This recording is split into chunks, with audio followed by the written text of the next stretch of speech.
오늘 우리가 읽은 본문 말씀은 너무나 많이 설교도 들으셨고 주일학기 때부터 익숙한 본문이라서 참 두말하면 잔소리, 여러분이 내용을 다 잘 알고 계실 것 같습니다.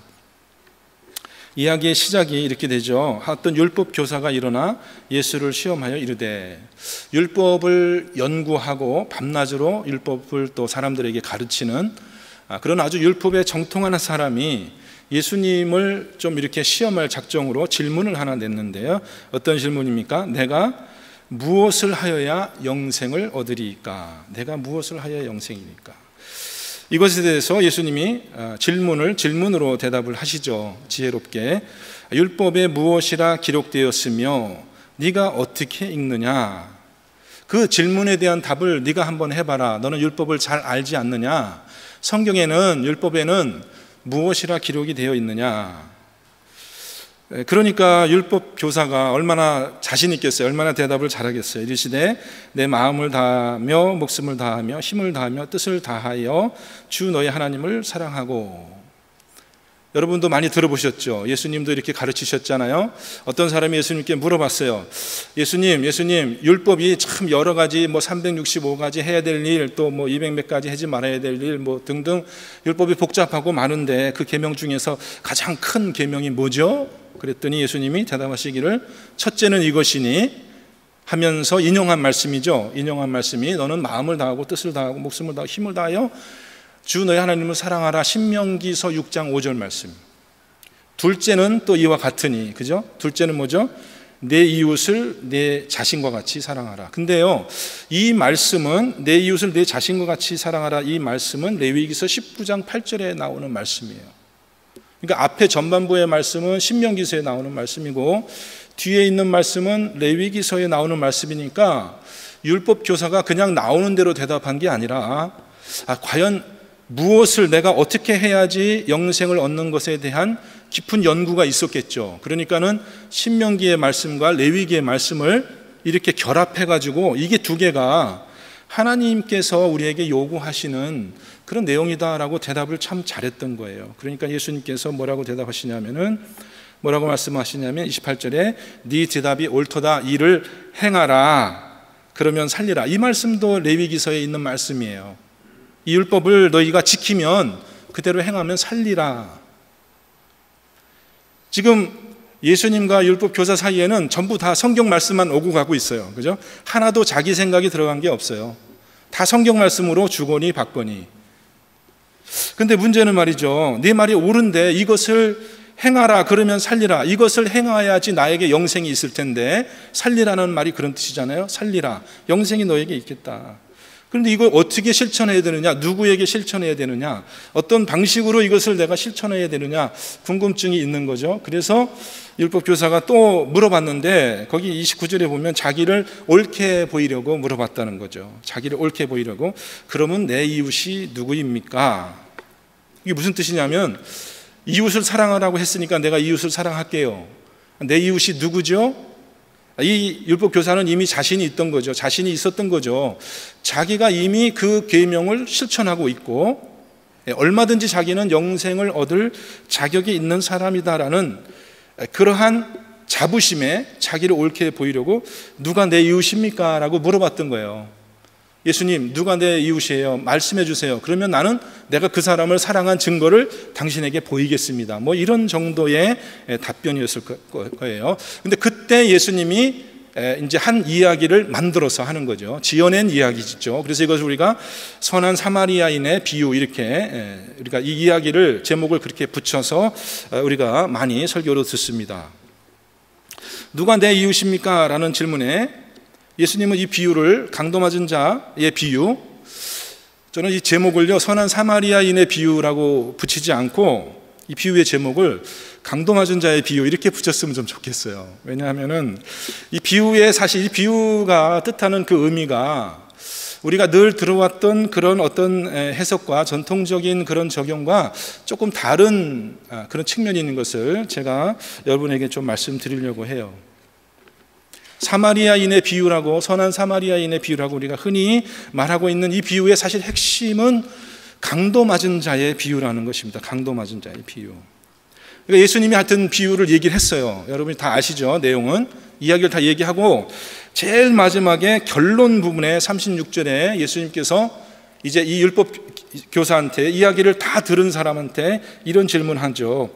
자, 이 이야기에 네 사람이 등장하고 있잖아요. 네 사람이 등장하고 있는데 한 사람은 강도 맞은 자고요. 그죠? 두 번째 나오는 사람은 제사장, 세 번째 나오는 사람은 레위인, 마지막에 나오는 사람이 사마리아 사람이에요. 그죠? 다 아시면 고개를 끄덕끄덕, 예, 모르시는 것처럼 이렇게 시치미를 딱 대고 계세요. 네 사람이 등장인물이 나오는데 첫째가 강도 맞은 자, 둘째는 제사장, 셋째는 레위인, 넷째는 사마리아인인데 강도 맞은 사람은 지금 피투성이가 돼서 쓰러져 있죠.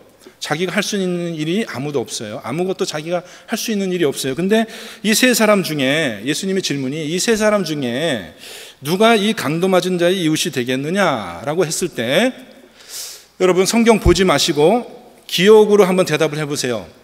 율법 교사가 뭐라고 대답했죠? 누가 강도 맞은 자의 이웃이냐라고 했을 때 율법 교사가 사마리아 사람입니다. 그렇게 대답을 안 했거든요. 사마리아 사람이요 라고 대답 안 했어요. 뭐라고 대답했을까요? 네? 기억나시죠? 자비를 베푼 자입니다. 그렇게 대답을 했어요. 당연히 사마리아 사람이잖아요. 그죠? 사마리아 사람이 자비를 베풀었어요. 근데 사마리아 사람입니다 라고 대답 안 하고 자비를 베푼 자입니다. 이렇게 얘기했어요. 그리고 예수님께서 뭐라고 결론을 내리시냐 하면 오늘 모든 이야기의 마지막 가서 너도 이와 같이 하라. 그러면 제일 처음 이 율법 교사가 던진 질문은 내가 무엇을 하여야 영생을 얻겠습니까? 라고 질문했잖아요. 그래서 여러 가지 중간에 이야기가 많았지만 결론적으로 그럼 예수님은 뭐라고 얘기한 것이죠? 너도 가서 선한 사마리아 사람처럼 그렇게 자비를 행하면 그러면 네가 영생을 얻는 거야. 그렇게 얘기를 하신 것 같아요. 그렇죠? 이 얘기 전체의 교훈이, 이 얘기가 주는 교훈이 그거 같아요. 너도 가서 강도 맞은 자, 이렇게 어려운 가운데 있는 이웃을 사랑하고 그에게 실질적인 도움을 주고 그런 선행을 많이 하면 그러면 너 구원 받을 거야. 너 영생 얻을 거야. 그것이 네가 이웃을 사랑하는 방법이야. 라고 그렇게 가르쳐 주시는 것 같아요. 교훈이요. 그런데 그 교훈이 완전히 틀린 얘기는 아니지만은 그 교훈이 우리가 늘 배워온 구원론과 조금 어긋나지 않습니까, 여러분? 우리는 무엇으로 구원을 받는다고 배웠어요? 우리가 무슨 선한 행실을 함으로 구원을 받나요? 아니죠. 우리가 뭘 열심히 무슨 착한 일을 하고 무슨 그런 좋은 일을 많이 쌓아서 그 덕택으로 우리가 구원받는다고 배우지 않았고 우리는 뭐라고 배웠냐 하면은 하나님의 은혜다. 구원은 공짜로 그냥 주는 것이다. 혹시 여러분 중에 집을 소유하고 계신 분이 계시나요? 집을 소유하고 계신 분, 굳이 또 손을 들라고 하진 않겠습니다만은 집 안 가지신 분에게 좀 섭섭한 마음이 들 수도 있으니까 여기 혹시 집을 가지고 계신 분이 있으실지 모르겠습니다. 여러분들이 열심히 일을 해서 참 오랜 시간 땀을 흘려서 그 집을 장만하셨을 수도 있고요. 또 좀 부유한 가정에 이렇게 태어나셔서 누가 부모님이든지 누가 이렇게 참 여러분을 사랑하셔서 그 집을 갖게 그렇게 되셨을 수도 있어요. 근데 여러분 그 집이 공짜로 여러분에게 주어진 것을 여러분 아십니까? 그게 은혜로 여러분의 것이 된 것을 여러분 이해하고 계세요? 어떻게 보면은 그게 나의 수고와 열심으로 그것이 되어진 것 같이 보이지만 혹은 내가 사랑하는 우리 부모님이나 다른 분들이 정말 나를 사랑해서 그걸 준 것 같이 보이지만은 사실 내가 집을 갖게 된 그 이면에 많은 일들을 생각해 보면 그것이 하나님의 은혜라는 것이에요. 우리 소유가 내 뜻대로 나의 열심으로 된 것이 아니라 그게 철저하게 하나님의 은혜로 주어진 것이다. 그 생각을 바꾸는 것이 참 어렵죠. 그 생각을 바꾸는 것이 참 어렵습니다.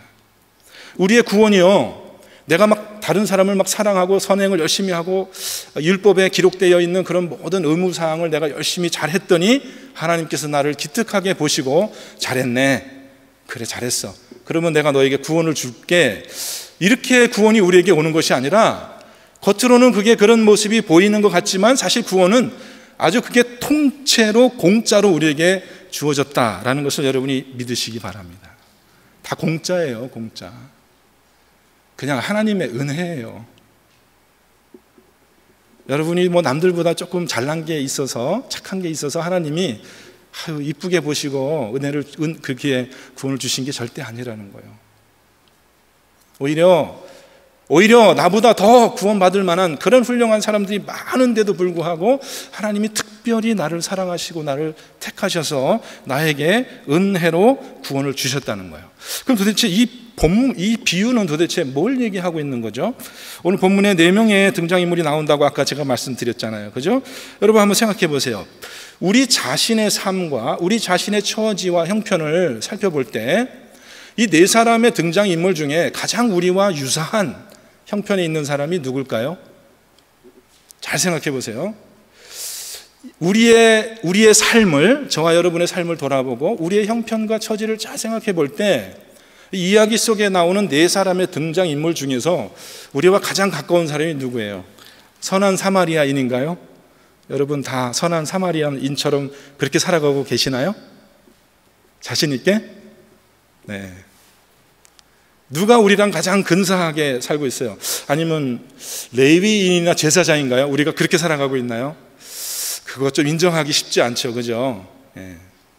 우리가 뭐 레위인처럼 그렇게 제사장처럼 율법을 철저히 지키며 살아가는 그런 사람들도 아닐 뿐더러 또 레위인이나 제사장이 사실 이 강도 맞은 자를 돕지 않은 데는 나름대로의 이유가 있었어요. 그 얘기는 많이 들으셨죠, 그죠?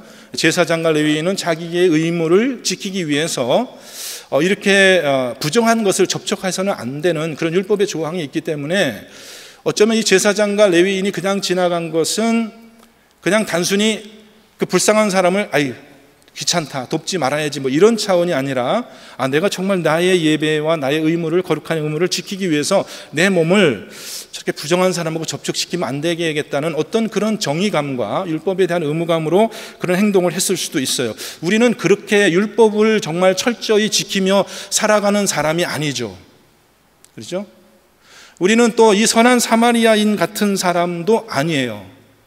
혹시 모르겠습니다. 여러분 중에 그런 분이 계신 줄 모르겠는데, 제가 여기 산호세 온 지 한 1년쯤 이제 됐거든요. 이사 온 지 1년 좀 지났는데, 제가 이제 새 들어 살고 있는 그 집 주인이 저한테 편지를 보냈어요. 렌트비를 좀 올려야 되겠다고. 그래서 올린 액수를 보니까 10%를 올렸어요. 10%, 1년 만에. 저는 다른 지역에 있다 와가지고 이게 좀 상식 밖의 일이었습니다. 그래서 아니 어떻게 1년 살았는데 10%, 그러면 내년에 또 10%. 그러면 도대체 나는 어떻게 살라는 건지, 이게 살으라는 건지 나가라는 건지 어마어마한 양, 제가 생각할 때는 좀 감당하기 어려운 그런 양을 이렇게 올렸어요. 그래서 제가 편지를 다시 보냈어요. 야, 1년에 10% 올리는 건 좀 너무하지 않느냐. 제가 알아요. 그분이 여기서 실명을 거론할 수 없지만 그분이 크리스찬이라고 저한테 얘기했어요. 제가 목사라고 얘기하니까 자기도 또 나도 믿는 사람이라고 어디 교회 다닌다고 얘기했거든요. 그래서 크리스찬의 어떤 그런 자비심을 좀 제가 어필하면서 야, 이것은 1년에 10% 올리는 건 너무 심하다. 절반으로 깎아라 그랬거든요.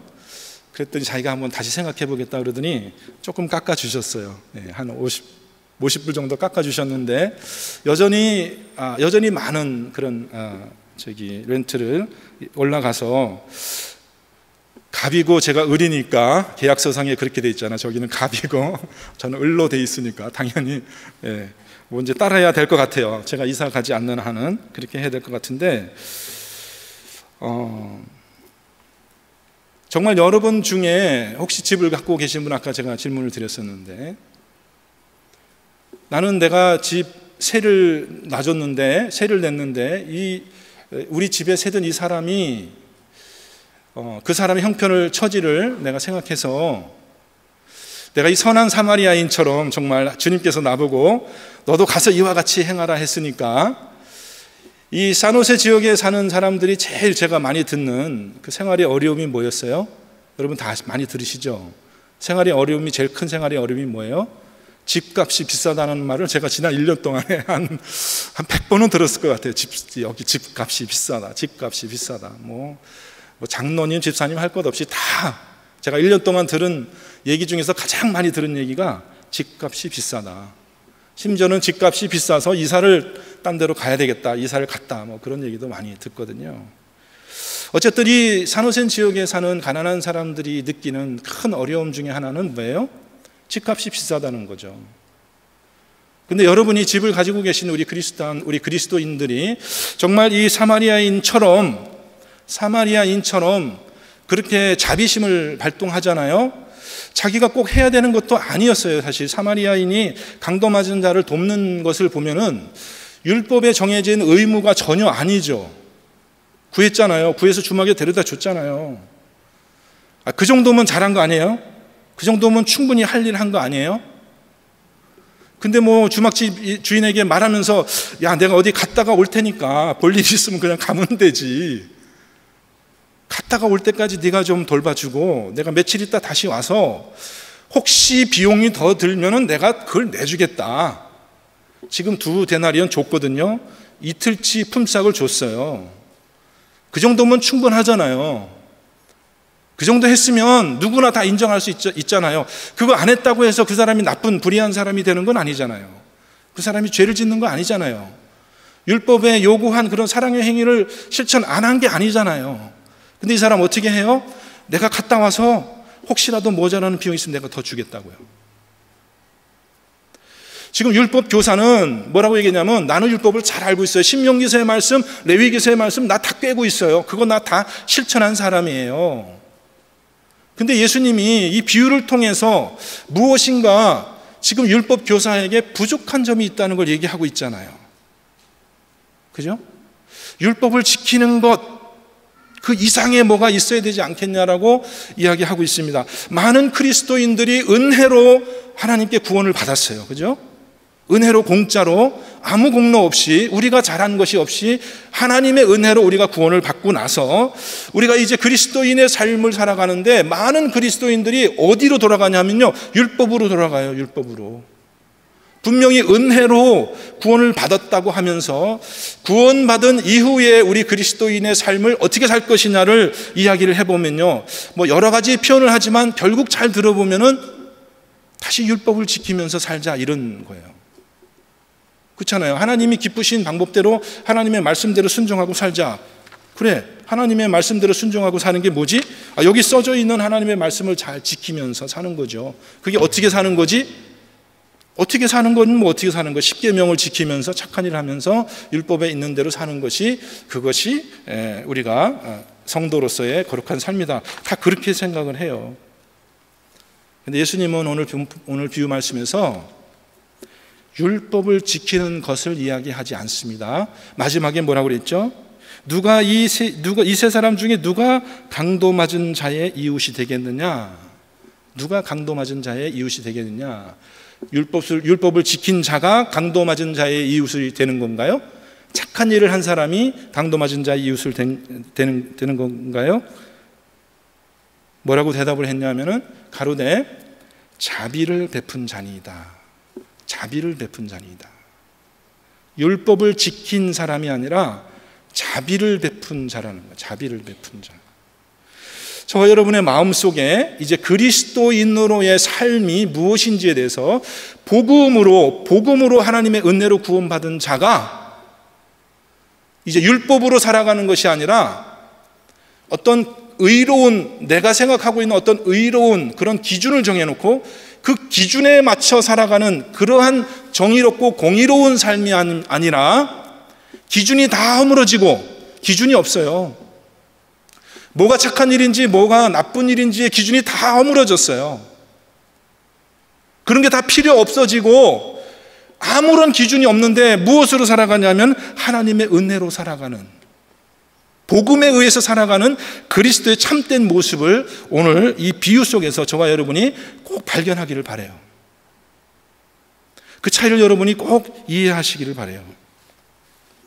우리는 이 선한 사마리아인처럼 살아가는 사람들이 아니에요. 여러분 집 가진 분 중에서 혹시 지난 10년 동안, 지난 20년 동안 정말 이 산호세의 어려운 그 형편에 있는 그 나의 집에 새들어 살고 있는 그 사람의 형편을 생각해서 지난 20년 동안 나는 렌트비를 한 번도 안 올렸다. 나는 한 번도 렌트비를 안 올렸다. 그러신 분 있으세요? 혹시? 그런 분이 계시다면 여러분은 선한 사마리아인이 되겠죠. 저는 그런 사람을 한 사람 알고 있어요. 20년 동안 한 번도 렌트비를 올리질 않았대요. 그동안에 집값이든지 물가는 한 10배 늘었겠죠. 20년 됐으면요. 한 번도 렌트비를 올리지 않았대요. 그 사람이 손해본 건가요, 여러분? 내가 렌트비를 올리지 않으면 재정적으로 나에게 손해가 오는 건가요? 여러분, 우리가 만약에 내가 가지고 있는 집에 렌트비를 올리는 것이 여러분 그것이 하나님께 죄를 짓는 건가요? 그것이 불의한 일인가요? 그것이 나쁜 일인가요? 기독교인으로서 하면은 안 되는 일인가요? 아니죠. 그건 아니에요. 그걸 불의하다고 할 수는 없어요. 그건 어떻게 보면 당연히 자기가 누릴 수 있는 권리라고 할 수도 있죠. 내 소유인데 내가 원하면 올릴 수도 있는 거고 내릴 수도 있는 거고 내 것을 가지고 내 마음대로 하는 것이죠. 그것은 불의하다고 할 수는 없지만 여러분, 그 일을 우리가 자비로움이라고 얘기할 수는 또 없어요. 그런데 만약에 이런 경우를 생각해 봐요. 이 사람이 그 집을 공짜로 얻은 거예요. 어떤 사람이 그냥 줬어요, 무상으로. 그 사람이 집도 없이 사는 것이 불쌍해서,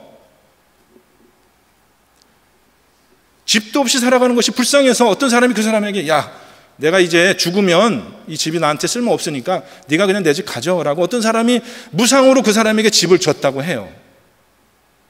그런데 이 사람이 자기 집에 새든 그 사람, 집이 없어서 자기 집에 새들어 사는 그 사람에게 그냥 돈을 한 푼이라도 더 받으려고 매년 10%씩 그렇게 막 렌트비를 올리고 있다면,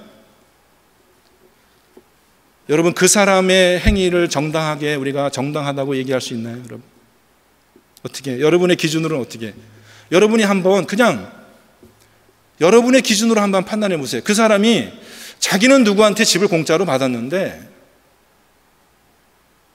그 집을 다른 사람에게 세를 놓을 때는 그냥 악착같이 한 푼이라도 더 받으려고 그렇게 매년 세를 인상했다고 만약에 한다면, 여러분이 보시기에 그 사람의 행위가 정당한 행위인가요? 의로운 행위인가요? 당연히 누릴 권리인가요? 크게 좀 대답해 보세요. 맞아요? 아니에요? 네, 자기가 만약에 노력해서 땀 흘려서 막 세운 집이라면 이해할 수 있죠. 그만큼 수고했으니까 수고의 대가를 받는 것이 당연하다, 그 사람의 권리다라고 할 수도 있겠죠. 그런데 만약에 그 집이 누가 공짜로 준 집이라면 그럴 수가 없는 거예요. 여러분, 오늘 본문에 등장하는 네 사람의 등장인물 중에 가장 우리와 유사한 사람이 누구겠어요, 여러분? 선한 사마리아인이에요? 아니죠. 우리는 그런 사람 아니죠. 우리가 무슨 레위인 제사장이에요? 그렇게 우리가 율법을 지켜요? 가장 우리와 유사한 사람이 누구예요? 강도 맞아서 쓰러져 있는 바로 그 사람이에요. 우리가 하나님이 보시기에 우리의 의와 하나님이 보시기에 우리의 처지가, 모든 의에 대해서 우리는 하나님 앞에 내세울 것이 없고 하나님께 밝히 드러났을 때에 우리는 아무것도 내가 잘했다고 주장할 수 없는 그런 영적인 의로움에 있어서 우리는 파산한 상태, 강도 맞아서 쓰러져 있는 사람, 이 사람의 형편은 어떤 겁니까? 강도 맞은 자가 만일 지나가는 사람한테 선생님 잠깐만 좀 실례합니다. 오늘 제가 조금 지금 사정이 급해서 그런데 선생님, 내가 지금 강도 맞아서 쓰러져 있는데 선생님, 내가 무슨 일을 하여야 영생을, 구원을 받을 수 있겠습니까? 내가 무슨 일을 하여야 구원을 받을 수 있겠습니까? 이렇게 물어본다면 여러분, 그것처럼 어처구니 없는 일이 어디 있어요, 그죠? 아니, 자기가 무슨 일을 해서 구원받을 수 있을 것 같으면 그게 무슨 구원이에요? 자기가 일어나서 어떻게 구원하면 되죠. 그죠? 구원에 있어서는 자기가 자기를 구원할 수 없고, 구원에 있어서는 자기에게 소망이 끊겨졌기 때문에 그 사람에게 구원이 필요한 거 아닙니까, 여러분? 그죠? 자기가 자기를 구원할 수 있는 그 사람을 우리가 그거를 뭐 구원한다고 얘기하나요? 구원한다고 얘기하지도 않죠. 어떻게 자기가 자기를 구원해요? 이 사람에게 유일한 구원의 소망이 있다면 누군가 다른 사람이 자기를 보고 불쌍히 여겨서, 이 선한 사마리아인처럼 불쌍히 여겨서 그 사람에게 자비를 베풀지 않는 한은 그 사람에게는 구원이 없는 거죠. 없는 거죠. 지금 예수님께서 이 비유에서 핵심적으로 말하는 내용이 뭐겠어요? 네가 무엇을 하여야 영생을 얻겠습니까? 라는 그 질문은 애시당초 맞지 않는 질문이야. 네가 무슨 선행을 해서 구원을 받는 것이 아니라 너의 참된 이웃이 된 내가 바로 너의 이웃이 되어서 너를 위해서 내가 하는 그 일이 너에게 구원을 이루는 것이야 라고 예수님께서 말씀하고 계시는 것 같아요. 그것이 왜 그렇게 중요하냐면요, 이 구원이 나에게 공짜로 온 것이다라는 그 인식이 우리에게 없으면 우리가 가서 주님과 같이 행할 수가 없기 때문에 그래요. 집이 나에게 공짜로 온 것이다. 내가 진짜 헐벗고 있을 때, 내가 집이 없어서 정말 괴로움 당하고 있을 때 누군가 나에게 정말 이 집을 공짜로 주신 것이다, 나를 불쌍히 여겨서 집을 주신 것이다 라는 그러한 인식이 있지 않으면 그 사람은 자기 집에 깃든 사람을 긍휼한 마음으로 바라볼 수가 없는 거예요, 여러분. 그걸 여러분 이해하시겠어요? 한번 여러분의 삶을 한번 지금 평가해 보세요. 예수님의 말씀, 가서 너도 이와 같이 행하라는 그 예수님의 그 실천의 명령을 가지고 한번 여러분의 삶을 한번 생각해 보세요. 집 가지신 여러분, 죄송한데 자꾸 제가 집 가진 거 걸고 넘어져서 죄송한데, 집 가지신 여러분, 여러분의 집이 여러분에게 공짜로 주어진 거 여러분 아세요? 공짜로 여러분에게 누군가 여러분을 불쌍하게 생각해서 공짜로 여러분에게 그 집이 생긴 거를 여러분 아세요? 아세요? 모르세요?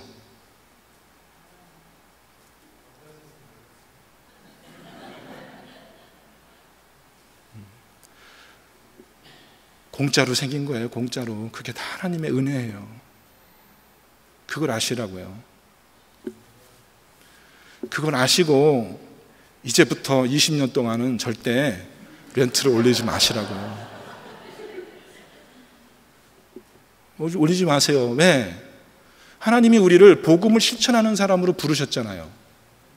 복음을 실천하는 사람, 가서 너도 이와 같이 하라고 그러셨잖아요. 제가 초등학교 때, 제가 언젠가 설교 중에 한번 했던 얘기인데, 제가 초등학교 때 할머니 집에 갔다가 혼자 버스 타고, 초등학교 좀 어릴 때예요, 버스 타고 혼자 와야 되는데 할머니가 저한테 차비를 주셨어요. 50원짜리 차비를 주셨어요. 동전이었어요. 50원짜리 은전이었어요. 50원. 기억나세요? 50 조그만 은전. 기억나시죠? 그것도 안 잊어버리려고 손에 꽉 쥐고, 주머니에 넣고 왔으면 좋았을 텐데, 손에 꽉 쥐고 버스를 탔는데 그만 잠이 들었어요. 잠이 드니까 아마 이 손에 힘이 풀어져가지고 동전이 이렇게 떨어졌나 봐요. 어디 바닥에. 이제 딱 눈이 떴는데 내릴 때가 가까워지는데 돈이 없는 거예요. 그래서 막 찾다가 어린 나이에 도저히 못 찾겠어요. 그 제가 어떻게 했는지 아세요? 울었어요. 거기서. 뭐 어떻게 어린애가 혼자 버스 타고. 옛날에는 내릴 때 차비를 냈어요. 여러분 아세요? 이것도 옛날 얘기라서 이해 못 하시는 분이 계실지 모르겠는데, 요새는 탈 때 돈을 내지만은, 뭐 돈도 안 내고 요새는 뭐 카드도 내고 그러지만은, 옛날에는 내릴 때 돈을 냈어요. 제가 초등학교 때는. 그러니까 내릴 때 돈이 없으면 이거 큰 낭패죠. 그죠? 타기는 탔는데 돈이 없으니까 울었어요. 제가 너무 좀 절망스러워가지고. 근데 어떤 어른이 오더니 제 옆에 탁 앉더니 왜 우냐고 그러시더라고요. 그래서 자초지종 얘기했죠. 돈 있었는데 잊어버렸다고. 돈 얼마 잊어버렸냐니까 50원 잊어버렸다고. 차비가 얼마냐니까 차비는 20원이었어요. 그러니까 할머니가 나한테 차비만 준 게 아니라 20원 차비하고 30원은 뭐 맛있는 거 까먹어라고 이제 해서 돈을 익숙한 표현이죠. 까먹어. 남은 돈은 까먹어. 그리고 50원을 주신 거예요. 그럼 이분이 저한테 이제 저를 돕고 싶은 마음이 있어서 차비가 얼마냐고 물어보셔서 제가 20원이라고 얘기했어요. 20원만 주면은 내가 얼마나 좋을까? 얼마나 감사할까? 근데 이분이 저한테 얼마 주셨는지 알아요? 얼마 주셨을 것 같아요? 주셨어요. 차비를 주셨는데 얼마 주셨는지 알아요? 100원을 줬어요. 100원. 100원을 주셨어요. 100원. 그러니까 제가 지금까지 잊지 못하잖아요. 그죠? 아니 20원만 줬어도 안 잊어버릴 거예요. 20원만 줬어도. 아니 50원 잊어버렸다고 했으니까 50원만 줬어도 안 잊어버릴 거예요. 근데 100원을 주시더라고요, 여러분. 그분이 뭐 믿으신 분인지 뭔지 전 모르고 아무것도 모르지만은 여러분, 이것이 복음에 의해서 영향받은 사람들의 삶이에요, 여러분. 왜 그래요? 모든 것이 다 하나님께로 왔다니까요. 모든 것이 다 공짜라니까요. 모든 것이 다 은혜라니까요. 그것이 주는 게 아까워요? 아까우세요? 나누는 게 아까우세요? 불안하세요? 내가 이거 주면은 내가 어떻게 되지? 내가 이거 100원 주고 나면 나는 없는데? 그렇게 될 것 같아요, 여러분? 우리 교회가 이 하나님의 은혜가 쌓이는 교회가 되기를 간절히 바랍니다. 은혜가 쌓여야지요. 저스티스 이게 맞느냐 이게 옳으냐 해가지고 막 싸워서 뭐 너 나가 나는 뭐 이 목장에 이제 출석 안 할 거야, 나는 뭐 여기 사역팀 이제 안 할 거야, 이거 틀린 거야. 은혜가 쌓여야죠. 은혜, 자비가 쌓여야지요. 저스티스만 자꾸 주장하면 어떻게 해요? 이게 맞다는 둥, 이게 틀리다는 둥. 여러분, 강도 맞은 자에게 저스티스가 무슨 필요가 있어요, 여러분? 죽어가는 자에게 옳은 것이 무슨 필요가 있고 그런 것이 무슨 필요가 있어요? 죽어가고 있는데요. 그 사람에게 필요한 건 자비잖아요, 여러분. 자비. 저와 여러분이 필요한 거 자비 아니에요? 자비? 하나님이 정말 나의 죄를 가려주시지 않았다면 제가 어떻게 지금 이 자리에 여러분 앞에 서 있겠어요, 여러분? 하나님이 나의 그 나쁜 행동을 다 들통내셨다면 제가 오늘 어떻게 이 자리에 여러분 앞에 서 있겠었어요, 여러분? 근데 왜 내가 굳이 말하지 않아도 되는 다른 사람의 죄를 그렇게 내가 험담하고 그렇게 얘기하고 저 사람 잘못된 거라고 그렇게 하고 다녀야 되나요, 여러분? 왜 우리는 그렇게 살아야 되나요? 여러분, 우리 교회의 미래는 여기 이 한 가지에 달려 있습니다, 여러분. 이 한 가지에 달려 있어요. 우리 교회가 자비를 쌓는 교회가 된다면 하나님은 우리 교회를 반드시 축복하십니다.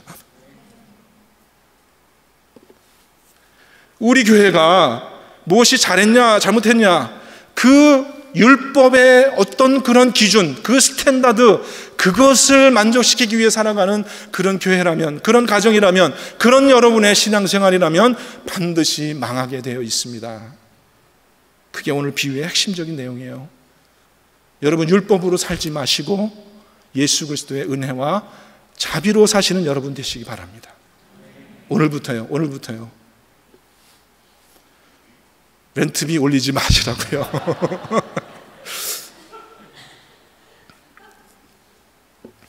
여러분, 우리 서 목사님은 얼마든지 집을 살 수 있는 그런 여건과 형편이 있었는데도요, 집이 없는 사람들의 그 서름을 같이 공감하기 위해서 얼마든지 본인에게 얼마든지 살 수 있는 그러한 여건과 모든 것이 있었는데도 자기는 그 집을 갖지 않기로 그렇게 결심하고 지난 20여 년간 그렇게 목회하셨다고 저와 여러분 앞에서 또 하나님 앞에서 그렇게 고백하셨죠.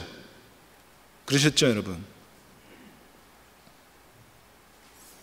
근데 만약에 내가 집이 있는데 집에 세대로 살고 있는 사람은 그렇게 압박하고 한 푼이라도 더 받아내려고 그러고 그 돈 받아내서 여러분이 선교하고 헌금해서 선교 잘하게 하기 위해서 그렇게 해서 렌트비를 받는 건가요, 여러분? 그렇게 하지 마세요.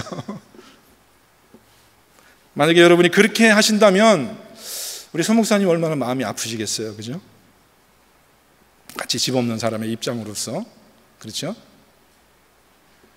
저와 여러분의 삶이 우리에게 궁극적으로 우리의 선한 사마리아인이 되어주신 예수 그리스도의 그 은혜가 기초한 그런 삶이 될 때야지만, 그런 사람이 돼야지만, 다른 말로 하면 우리가 먼저 강도 맞은 자가 돼야지만 우리가 비로소 자비를 베푼 자의 삶으로 나아갈 수 있는 것이에요.